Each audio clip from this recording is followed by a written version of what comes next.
इंद्रधनुष्य इंद्रधनुष्य इंद्रधनुष्य इंद्रधनुष्य. नमस्कार श्रोते हो, इंद्रधनुष्य या कार्यक्रमात मी रेडिओ सखी पूर्णिमा साठे आपलं मनापासून स्वागत करते. श्रोते हो, आज आपल्या स्टुडिओमध्ये लांजा येथील एक युवक चिन्मय बेर्डे इथे आलेले आहेत आणि या युवकाने भारतीय आणि परदेशी नाणी आणि नोटांचा संग्रह करण्याचा एक आगळा वेगळा छंद जोपासलाय. नुकताच त्याच्या संग्रहातील 5,000 नाण्यांचा टप्पा पूर्ण झालाय. त्यामध्ये 300 परदेशी नोटांचा त्यामध्ये समावेश आहे. अनेक देश परदेशातील नाणी आणि नोटा यांचा संग्रह त्यांच्याकडे आहे. तर आज आपण त्यांना स्टुडिओमध्ये आमंत्रित केलं आहे. नमस्कार आणि स्वागत आहे तुमचं. नमस्कार. आणि आपण त्यांच्याकडून जाणून घेणार आहोत की ह्या छंदाची नेमकी सुरुवात कशी झाली, हा त्यांनी कसा जोपासला, कसा वाढवला आणि आज इथपर्यंत ते कसे पोचले आहेत. सर्वप्रथम खूप खूप अभिनंदन. धन्यवाद. सुरुवातीला अर्थातच असा प्रश्न पडतो की याची सुरुवात कशी झाली. माझं शालेय शिक्षण हे कणकवलीला झालेलं आहे. त्यामुळे तिकडे असताना एक मित्र मला भेटला होता आणि त्याने मला प्रश्न विचारला की तुला काही छंद आहे का, आवड आहे का. आणि माझा हात चिऱ्याच्या दगडात होता आणि त्या माझ्या बोटाला एक दगड लागला. आणि त्यावेळी मला काहीच सांगायला नव्हतं, कारण छंद काय आहे हेच मला माहिती नव्हतं. तर मी त्याला पटकन बोललो की मला दगड गोळा करण्याचा छंद आहे. आणि त्यानंतर त्याने मला पुढचा प्रश्न विचारला की दगड म्हणजे किती प्रकारचे दगड गोळा केलेस. मग त्यावरून मला असं कळलं की हे खूप मोठा विषय आहे, तर आपण असं उत्तर देऊ नये कोणाला. आणि त्याच्या छंदाबद्दल त्याने सुरुवात केली सांगायला की मला परदेशी नाणी नोटा गोळा करण्याचा छंद आहे. तर त्यावरून मला असं लक्षात आलं की आपल्याकडे जो 1 रुपया चालतो तोच बाहेर चालतो असं नाही आहे, काहीतरी वेगळं असतं तिकडे. मग ते काय असतं ते बघण्याची इच्छा वाढली थोडी. आणि वेगळ्या वेगळ्या डिझाईन्सची नाणी समोर आल्यामुळे मग ती आवड थोडी निर्माण झाली. अगदी डेव्हलप झाली असं म्हणणार नाही, पण आवड निर्माण झाली थोडीशी. आणि त्यानंतर मग एक एक नाणं, नेपाळचं नाणं, कुवेतचं नाणं असं हातात आल्यानंतर मग वाटायला लागलं की ह्याच्या पुढे आपण जावं थोडं. आणि ह्याच्यामध्ये इतकं डीप जाण्याचा विचार कधी केला नव्हता. पण गोगटे जोगळेकरला 2015-16 जे ॲडमिशन झालं त्यानंतर मग काही संधी उपलब्ध होत गेल्या. तर ती आवड डेव्हलप झाली, हळूहळू निर्माण झाली आणि ती डेव्हलप झाली. आणि त्याच्यामध्ये डीप थोडं जाण्याचा प्रयत्न केला. हा छंद जोपासताना नेमकी आवड कशी निर्माण झाली. पूर्वी जी नाणी मला मिळत गेली ती सगळी परदेशी होती आणि त्यांच्यावरची डिझाईन्स मला फार आवडायची. तर त्या डिझाईन्सचं म्हणजे ते एक अट्रॅक्शन वाढल्यामुळे मग भारतीय जी नाणी होती तर ती बघितलीच गेली नाहीत माझ्याकडून. अनेक वेळेला असं झालं की खूप चांगली चांगली नाणी आहेत आणि ती माझ्याकडून हेरली गेली नाहीत. आणि अशा आता टप्प्यावर आलो आहे की अब्रॉडची ऑलमोस्ट 130 देशांची नाणी आणि नोटा माझ्याकडे जमा झाल्यामुळे आता परत भारतीय नाण्यांमध्ये घुसणं थोडं रिस्की आहे किंवा थोडं कॉम्प्लिकेटेड आहे, कारण सध्याच्या किमती आणि इतर सगळा विचार करता आत्ता जे चालू आहे ते पूर्ण करून मग भारतीय नाण्यांकडे वळण्याचा थोडा मानस. अच्छा, आत्ताच तू म्हणालास की ते थोडंसं कठीण आहे या नाण्यांकडे वळणं. तर नेमक्या काय अडचणी सुरुवातीपासून आल्या. आत्ता कसं झालं, रत्नागिरीमध्ये येऊन मला कळत गेलं की कशी नाणी मिळवावीत, कुठे जाऊन बोलावं, कुणाशी बोलावं. आणि परदेशी कोणीही माणूस भेटला तरी त्याच्याशी बोलायचं, आपल्याकडचे फोटो त्याला दाखवायचे, मी खरंच जेन्युइन कलेक्टर आहे. बरं, असे अनेक लोक असतात की त्यांना असं वाटतं की आपण जर एखादं नाणं त्याला दिलं तर पुढे जाऊन तो ट्रेड करेल ते नाणं. तर असं कधी झालेलंच नाहीये की मी नाण्यांमध्ये ट्रेड केलंय किंवा कुणाला विकलंय. एखाद्याला आवड असेल तर त्याला मी ती नाणं देतो की तुला आवड आहे तर तू कलेक्ट करायला सुरुवात करतोयस तर मी माझ्याकडून एक भेट म्हणून तुला ते देऊ शकतो. आत्ता असं झालंय की रत्नागिरीमध्ये आल्यापासून हा दृष्टिकोन डेव्हलप झालाय की कशी नाणी मिळवावीत, कुठे जावं, कुणाशी बोलावं. पूर्वी असं काहीच नव्हतं. किंवा स्टोरेज करणं, नाण्यांचं साठा करणं ही एक खूप वेगळी गोष्ट आहे किंवा ती जपून कशी ठेवावीत ही वेगळी गोष्ट आहे. पूर्वी ते टेक्निक नसल्यामुळे काही नाणी, काही नोटा ह्या खराब होण्याची शक्यता, तर असं होतं की आपल्याला स्टोरेज कसं करावं हे माहीत नव्हतं त्या काळी. त्यामुळे मग ते एखादं नाणं खराब होणं, एखादी नोट खराब होणं, ह्या गोष्टी घडत गेल्या. अशा अनेक अडचणींवर मात करत तुम्ही हा छंद जोपासलेला आहे. तर या प्रवासामध्ये कोणी मदत केली. प्रवासामध्ये मदत करणारे अगदी सुरुवातीला बोलायला गेलं तर आमच्याकडे नात्यातच माझा काका आहे, त्याने सुरुवात करून दिली. त्याने मला एक इंग्लंडचा पेनी दिला होता आणि तेही बोलणं असंच झालेलं की मी साठवतो नाणी, तर मला एखादं कॉईन मला एक संग्रहात सुरू करण्यासाठी मिळावं. 1 पेनीचं ते कॉईन होतं. म्हणजे भारतीय भाषेत आपल्याकडच्या लोकांना कळण्यासाठी असेल तर ते 1 पैसा तिकडचा थोडक्यात ते नाणं होतं. आणि त्यानंतर मात्र जेव्हा मी रत्नागिरीला आलो, अशी अनेक नावं आहेत जी घेतली नाही म्हणजे त्यांचं काही उल्लेखनीय काम नाही असं नाहीये. ज्या ज्या माणसाने मला मदत केली त्या प्रत्येकाने त्याचा वाटा नक्कीच मोलाचा आहे माझ्या या प्रवासात. तर 2015-16 साली 15 ऑगस्टला OP जिंदाल हॉस्टेलला पूजा असते दरवर्षी बॉईज हॉस्टेलला. तर मला ते एक्झिबिशन लाव असं जे काही एक थोडं आपल्याला ॲप्रिसिएशन मिळतं तर ते मिळालं. आणि त्यावेळी माझ्याकडे 125 नाणी होती फक्त आणि त्याचं पहिलं प्रदर्शन मी लावलं होतं. त्यानंतर असे खूप लोक आहेत ज्यांनी मला इतकी मदत केली आहे. आणि एक मोठा प्रसंग माझ्या आत्तापर्यंतच्या ह्या प्रवासामधला तो म्हणजे डिमॉनिटायझेशनचे जे अनिल बोकील सर, तर ते रत्नागिरीला आलेले होते. ज्यावेळी डिमॉनिटायझेशन झालं त्यानंतर त्यांचं पहिलं व्याख्यान होतं रत्नागिरीत आणि मे महिन्यातली वगैरे गोष्ट असेल. चवलं की तू आता एक्झिबिशन का नाही लावत तुझं.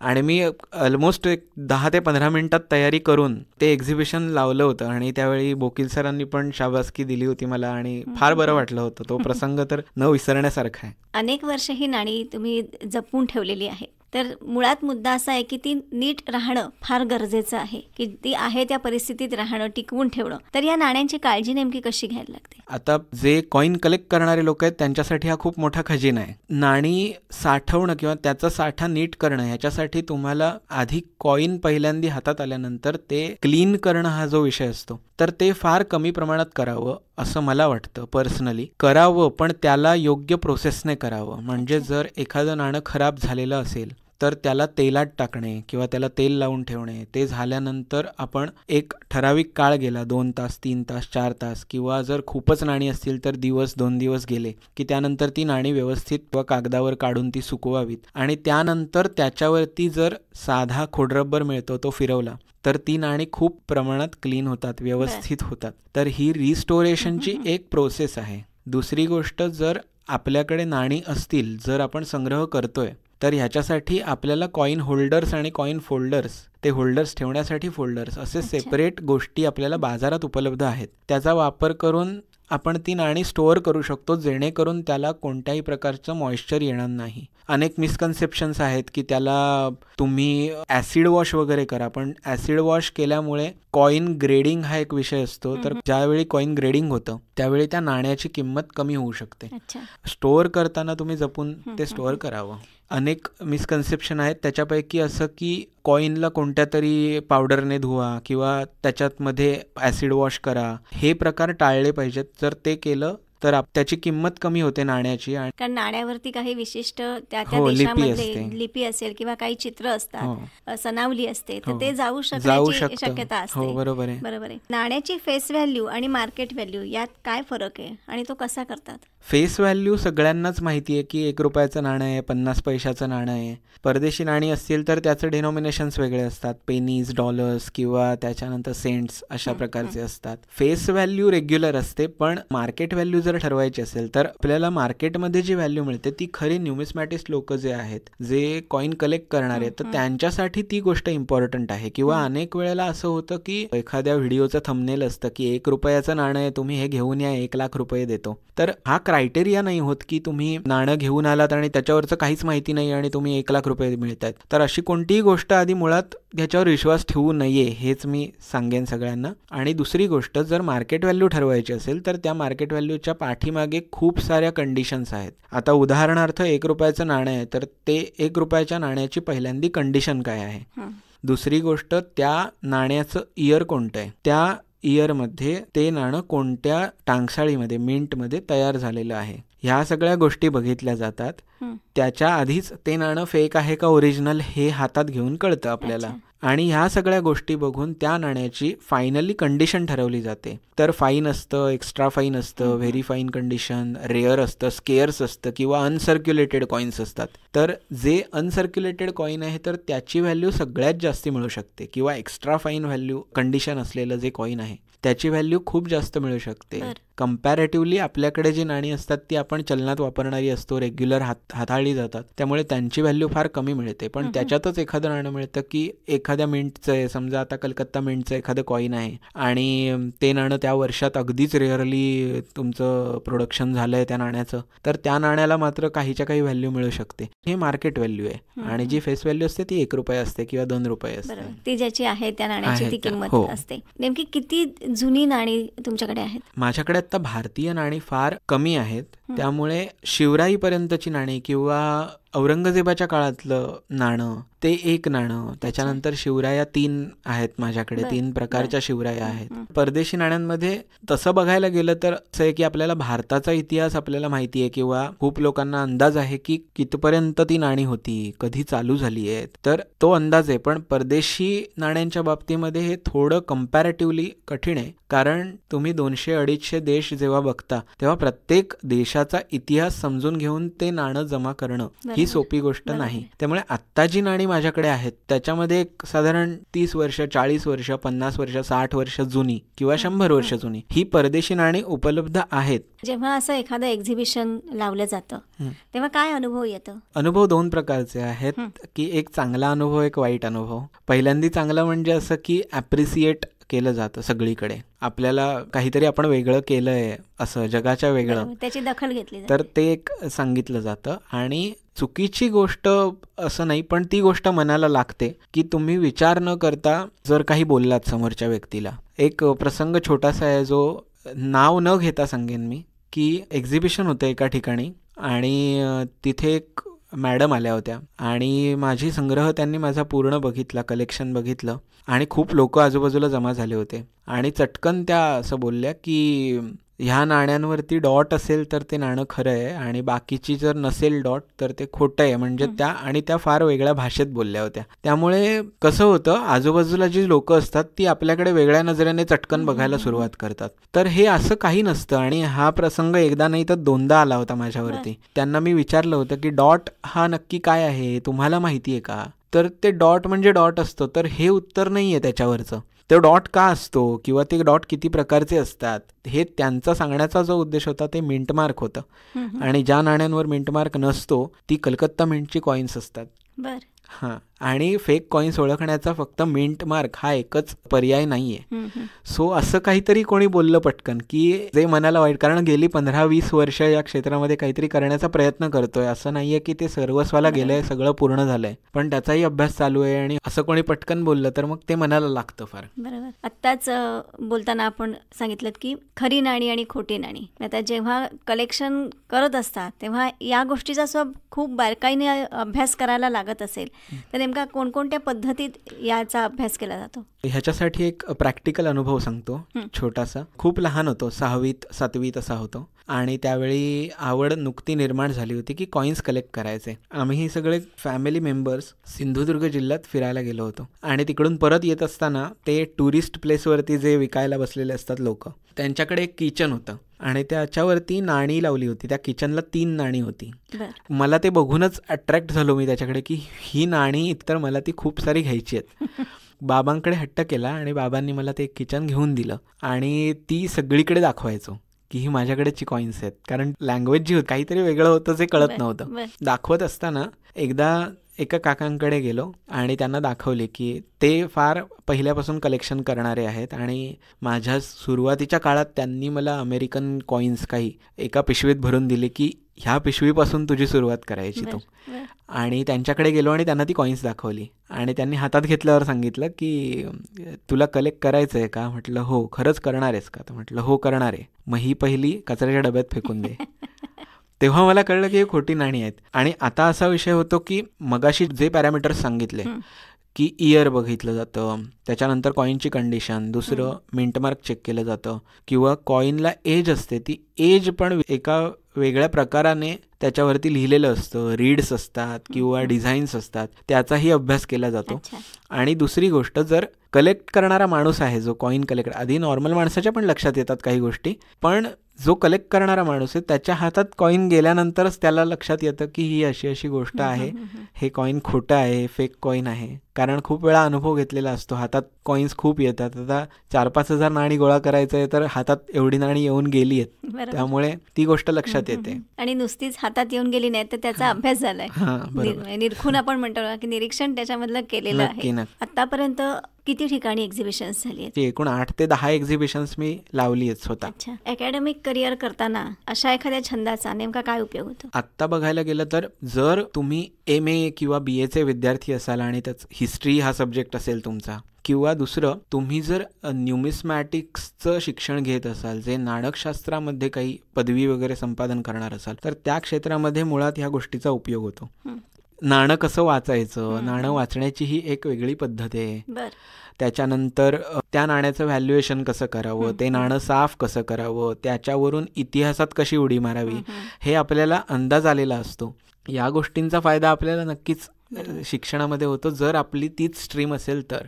अदरवाईज आपल्याला हे सगळं बाजूला हळूहळू करता येऊ शकतं. त्यामुळे एक मानसिक समाधान मिळतं. हां, मानसिक समाधान नक्की मिळतं. आत्ताच सांगितलं की नाणं हातात घेतल्याबरोबर समजतं की ते नेमकं म्हणजे त्याचा इतिहास काय आहे, काय नेमक्या क्रायटेरियाज आहेत? एक तर पोर्ट्रेट असतं. जुन्या नाण्यांवरती पोर्ट्रेट असायची, म्हणजे राजांची राणींची चित्र असायची किंवा लिजंड्स असायचे, त्याच्यावरती जी नावं अक्षरं असं असायचं. तर या गोष्टीमुळे ना आपल्याला त्या काळाचा अंदाज येतो. म्हणजे शिवाजी महाराजांच्या काळातलं शिवराई हे नाणं आहे, तर त्याच्यावरती लिहिलेलं आहे श्री राजा शिव छत्रपती हे लिहिलेलं आहे. तर हे लिहिलेलं आहे त्यामुळे लक्षात येतं की ही शिवराई आहे की शिवाजी महाराजांच्या काळातलं नाणं आहे. तसं व्हिक्टोरिया राणीच्या काळातलं एखादं नाणं आहे किंवा एलिझाबेथचं आहे, तर आपल्याला ते लक्षात येतं की त्या त्या काळातलं आहे. बरं, दुसरी गोष्ट अशी असते की कॉईन्सचे अनेक प्रकार असतात.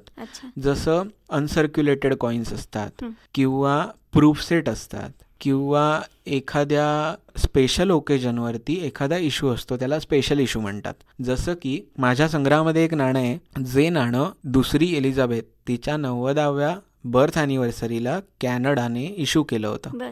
2016-17चा इश्यू आहे तो. आणि ते 2 प्रकारात कॉईन काढलं होतं. 1 आऊन्सचं कॉईन आहे ते, $50 1 आऊन्स इक्वल टू. आणि त्या नाण्याचं म्हणजे वैशिष्ट्य असं की मुळात ते कॉईन आपली मुलाखत असल्यामुळे दाखवता येणार नाही, पण 2 प्रकारची कॉईन आहेत. एक सोन्याचा मुलामा असलेलं कॉईन आणि दुसरं चांदीचा मुलामा. तर माझ्याकडे आहे ते गोल्ड प्लेटेड कॉईन आहे. ते कॉईन आपल्याला बघता क्षणी लक्षात येतं की हे रेग्युलर चलनातलं कॉईन नाही आहे, तर त्याला म्हणतात स्पेशल ओकेजनवरती काढलेलं स्पेशल इश्यू. अनसर्क्युलेटेड कॉईन्स हे असे असतात की मिंटमधून कॉईन आले की कुणाच्याही हाताला न लागता त्या कॉईनचा सेट बनवला जातो आणि त्याला अनसर्क्युलेटेड कॉईन म्हणतात. म्हणजे इंडियामध्ये बघायचं झालं तर 1 रुपयापासून 20 रुपयापर्यंतची नाणी, या नाण्यांचा 2024चा सेट. म्हणजे कोलकाता मिंटने काढलं तर कलकत्ता मिंटचे 1 रुपयापासून 20 रुपयापर्यंतची सगळी नाणी एका पेपरमध्ये अशा प्रकारे जी मांडणी केलेली असते, त्याने कॉईन्स आपल्याला पाठून पुढून दोन्ही दिसतात आणि त्याला हातही लागत नाही आपला. तर तो असतो एक अनसर्क्युलेटेड कॉईन्सचा सेट. आणि दुसरं प्रूफ सेट असतात. तर प्रूफ सेट असे असतात की जसं मगाशी म्हटलं की स्पेशल ओकेजनवरती कॉईन्स काढलेले असतात, तर त्याचाच प्रूफ सेट येतो. म्हणजे एखादा इव्हेंट घडलेला असतो, तर त्या इव्हेंट निमित्ताने एखादं कॉईन काढलेलं असतं आणि त्या कॉईनला समजा 5 रुपयाचं पण तेच कॉईन आहे, 10 रुपयाचं पण तेच कॉईन आहे, किंवा भारताने 100 रुपयाचं पण कॉईन काढलं होतं, 1000 रुपयाचं पण कॉईन काढलं होतं. पण ते कॉईन्स जे मिळण्याची प्रक्रिया असते तर ती ऑनलाईन चालू होते. मिंट वाईज त्यांचे ॲप्लिकेशन्स येतात, त्याच्यावरती आपल्याला अप्लाय करावं लागतं. त्याच्या अंदाजानेच गव्हर्नमेंट ते कॉईन प्रोड्यूस करते, कारण ते स्पेशल ओकेजनवरती काहीतरी हे असल्यामुळे काढलेले कॉईन्स आहेत. तर त्याचं वेगळं ॲप्लिकेशन करून त्यांना पेमेंटही जास्ती करावं लागतं.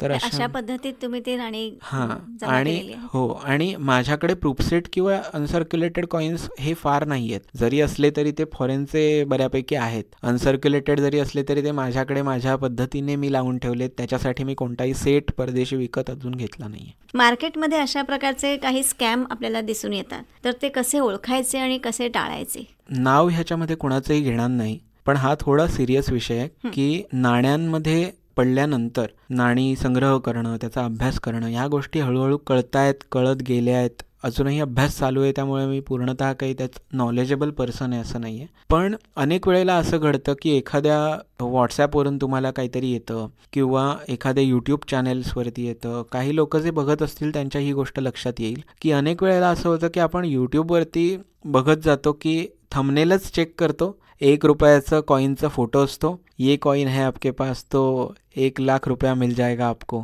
अशा पद्धतीने वर्डिंग असतं तिथे. आणि आपण तो फक्त फोटो बघतो आणि त्यावर विश्वास ठेवून त्या माणसाला कॉन्टॅक्ट करतो. दुसरी गोष्ट, आपला येण्या जाण्यातला पैसा किती खर्च होणार आहे, आपल्याला खरंच ते पैसे मिळणार आहेत का, ह्यात खरंच जेन्युइननेस आहे का, हे कोणीही चेक करत नाही. तर अशा कोणत्याही ऑनलाईन गोष्टींवरती विश्वास ठेवू नये. तर ह्या गोष्टींपासून थोडं सावध राहिलं पाहिजे.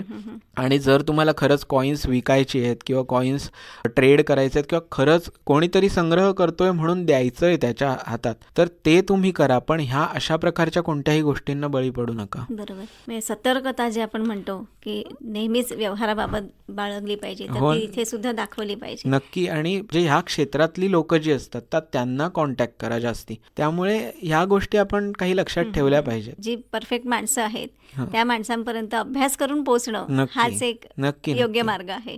या क्षेत्रामध्ये करिअरसाठी काय संधी आहे?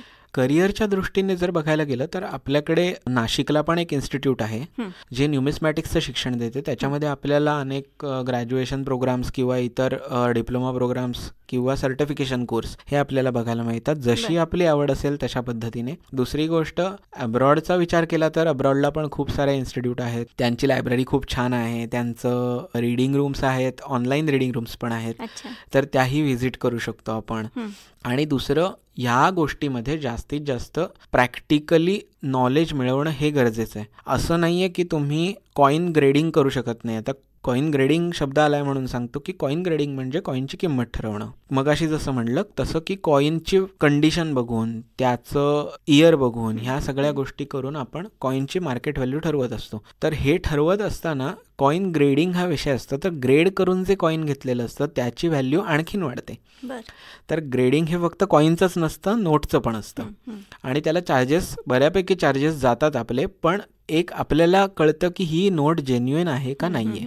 त्यामुळे आपल्याला जास्तीत जास्त, म्हणजे सर्टिफिकेट तर घ्याच तुम्ही, जर तुम्ही खरंच वाचन करणारे असाल, खरंच कॉईन्स हाताळणारे असाल, जर रेग्युलर करणारे असाल, तर ह्या गोष्टी प्रॅक्टिकल अनुभवातून खूप शिकण्यासारख्या आहेत. आणि ट्रेडिंग वगैरे ह्या सगळ्या गोष्टी आहेतच पुढे जाऊन.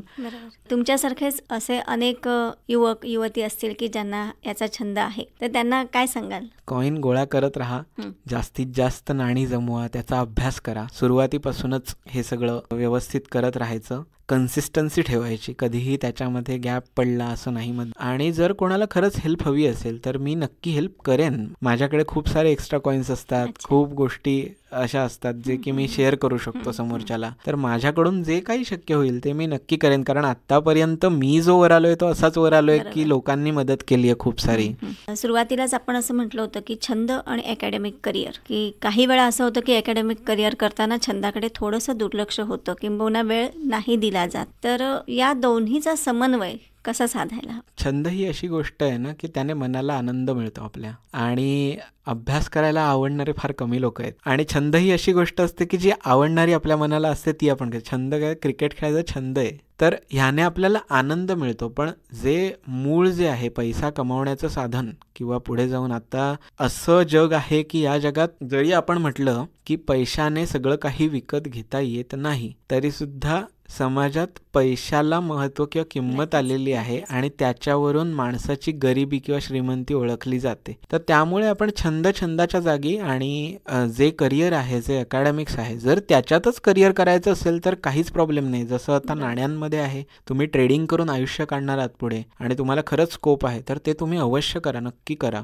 किंवा तुम्हाला जर त्यात काहीतरी शिकायचं, डिग्री घ्यायची तर तीही करू शकतात. पण तो वेगळ्या जागी आहे आणि इतर वेगळ्या. जसं मी आत्ता बाहेर आहे मुंबईला शिकायला, तर माझं सगळं कॉईन्सचं किंवा इतर जो काही असतो तर ते माझं तिथे काही चालत नाही फार. तिकडे पूर्ण माझं ऑफिस किंवा इतर शिक्षण हे सगळं चालू असतं. त्या पद्धतीने आपल्याला जसा वेळ मिळतो तसं आपण ते करावं, त्याला वेळ द्यावा. त्या छंदाकडे तुम्ही जर करिअर म्हणून बघत असाल तर दृष्टिकोन थोडा वेगळा असेल, आणि अकॅडमिक करिअर करताना छंद जोपासत असाल तर एक मनाला आनंद आणि समाधान मिळणं हे त्यामागचा उद्देश असतो. भविष्यामध्ये काय स्वप्न आहेत? अकॅडमिकली तर चालूच आहे, पण ह्या क्षेत्रात जर काही करायची संधी मिळाली तर मी नक्की उडी मारेन त्या बाजूला. मला एनग्रेविंग वगैरे करायला जर मिळालं कुठे नक्की आवडेल, किंवा डिग्री एखादी घ्यायची त्या क्षेत्रातली. तर चिन्मय बेर्डे, आज तुम्ही इथे आलात आणि तुमच्या या छंदाबद्दल खूप सविस्तर अशी माहिती सर्व श्रोत्यांना दिली. त्याबद्दल आकाशवाणीतर्फे आणि सर्व श्रोत्यांतर्फे मी आपले आभार मानते आणि तुमच्या सर्व भविष्यातील स्वप्नांसाठी खूप साऱ्या शुभेच्छा देते. धन्यवाद. नमस्कार. नमस्कार.